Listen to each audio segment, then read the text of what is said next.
please open in your learning workbook to page 205. We're going to look at two example problems that involve the product property of logarithms. All right, the product property of logarithms says log base a of the product mn equals log base a of m plus log base a of n. These little blue lines that I've drawn here represent the lines that you would see if you were writing this on notebook paper. This gives you an idea of what items from this equation should be written directly on the line and what items from this particular equation should be below the line. So the base of each one of the logarithms is a subscript. It's lowered beneath the line. All right, let's look at our two example problems. Write the logarithm as a sum and simplify if possible. Assume x and y are positive real numbers. We've got two things that we're given. Log base 2 of the product 8x and the natural log of the product 5xy. Okay, great. So let's go ahead and do this. So the first thing you want to do is to recognize which rule you should use for the problem you're solving. Of course, in this example, they tell us which rule to use. And so we're going to place the rule directly above the problem that we are currently working on.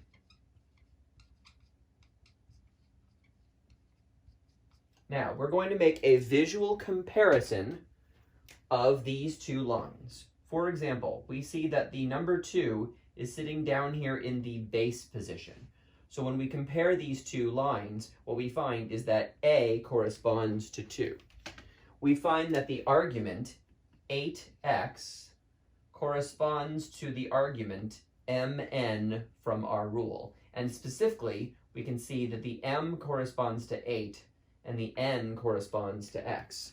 So if we want to rewrite what log base 2 of 8x equals using the rule provided, we just have to understand that everywhere on the right side here that we see an a, we should put a 2. Everywhere we see an m, we should put an 8. And everywhere we see an n, we should put an x. So we'll get log base 2 of 8 plus log base 2 of x. Now in some cases, this is our final answer. You always have to check to see if you can simplify. I'd like you to notice here that this particular logarithm has a number for the base and a number for the argument. Whenever your logarithm has a number for the base and a number for the argument, you need to stop and ask yourself, can that be simplified? Remember that log is EGOB, E-G-O-B, exponent goes on base. So what is the exponent that goes on base 2 to make 8? Well, if you think that through, 2 to the third power is equal to 8. So the missing exponent is 3. A logarithm is a missing exponent. So this entire statement is just the number 3. So we get 3 plus log base 2 of x. And that's our final answer for this first piece. All right, let's turn our attention to the second piece. Natural log of the product 5xy.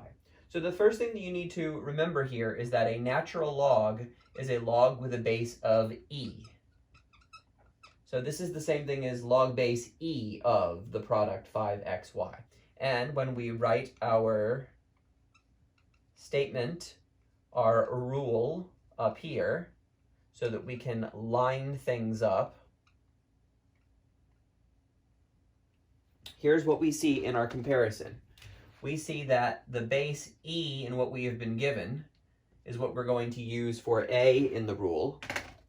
We can see that the argument 5xy that we have been given is going to be the m and the n part of our rule.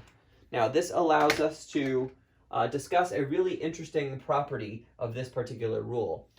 You might notice that there are 3 things here being multiplied, a 5 and an x and a y, whereas up here, there's only 2, an m and an n.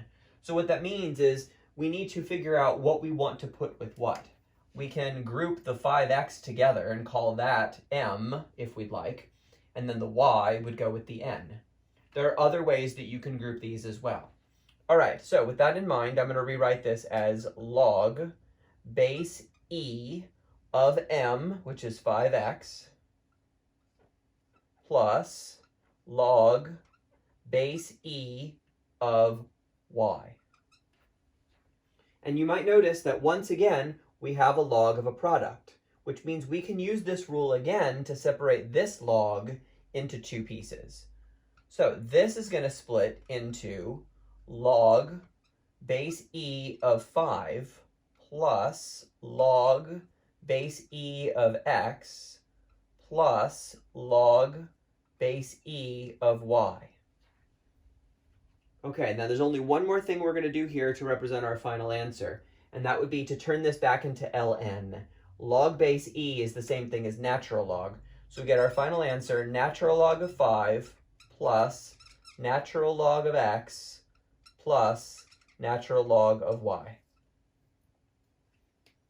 It's important to note for this problem that when we have 3 items inside our product, it generates 3 logs. This is useful as a shortcut for the future. If you have 3 pieces, just remember that each piece becomes the argument of a log, and all of those logs are being added together.